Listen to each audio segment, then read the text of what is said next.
В одном из отдаленных уголков Китая, где горы покрыты зелеными лесами, а поля омываются реками, возникла странная болезнь.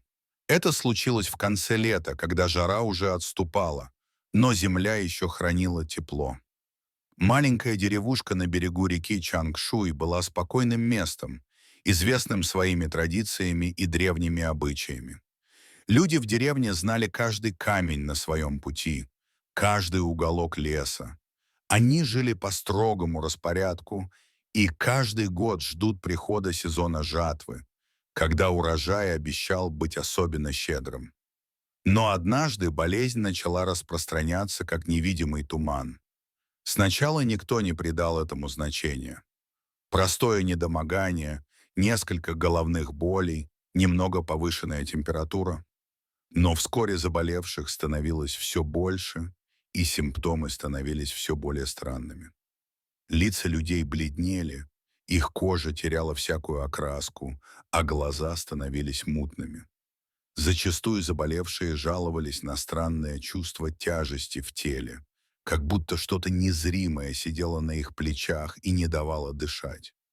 Врачи из соседних городов пытались разобраться в происходящем, но ничем не могли помочь. Они обследовали пациентов, но их анализы показывали странные результаты. Откуда эта болезнь пришла? Как ее победить? Никто не знал. Это была не просто болезнь тела, это было нечто, что словно пожирало души, заставляя людей утрачивать радость и надежду. Прошло 8 долгих лет, и все, что оставалось в деревне, это горечь и безысходность. Дети заболевали чаще, а старики становились все слабее. Люди начали терять веру в свою землю и своих богов, а правительство было беспомощно. Когда болезнь достигла своего апогея, в деревню прибыл старик по имени Дзянь. Он был известным в своем регионе мудрецом и целителем. Говорили, что его знания о травах и лекарствах были безграничны, а некоторые даже утверждали, что он мог говорить с духами. Дзянь обошел несколько домов, осмотрел больных и выслушал их жалобы. Его лицо было серьезным, а глаза глубокими, как безбрежное озеро. В ту ночь он долго сидел в одиночестве, размышляя о том, как же решить эту проблему. Что могла означать эта болезнь? Как с ней бороться? И тут, сидя в тени своей хижины, он вспомнил о старом предании, которое слышал от своего учителя, когда был молод. Это предание рассказывало о том, как древние народы Китая, сталкиваясь с бедой, могли призвать силы природы на помощь. Иногда это были звери, а иногда птицы.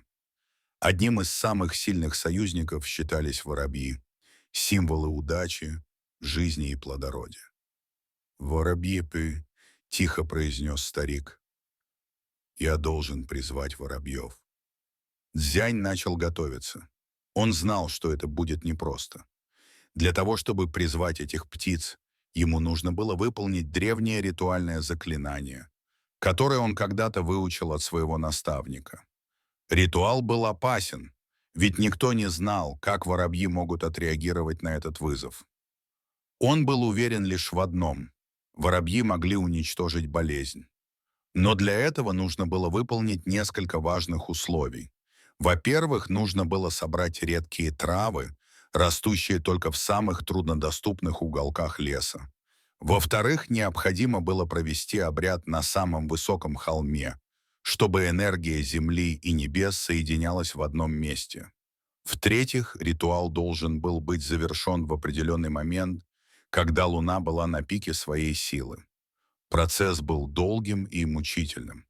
Старик провел несколько дней в лесах, собирая растения, а когда наступила ночь, он встал на холм, окруженный древними деревьями. Он развел костер, посыпал землю особым порошком, а затем произнес заклинание, которое веками передавалось из поколения в поколение.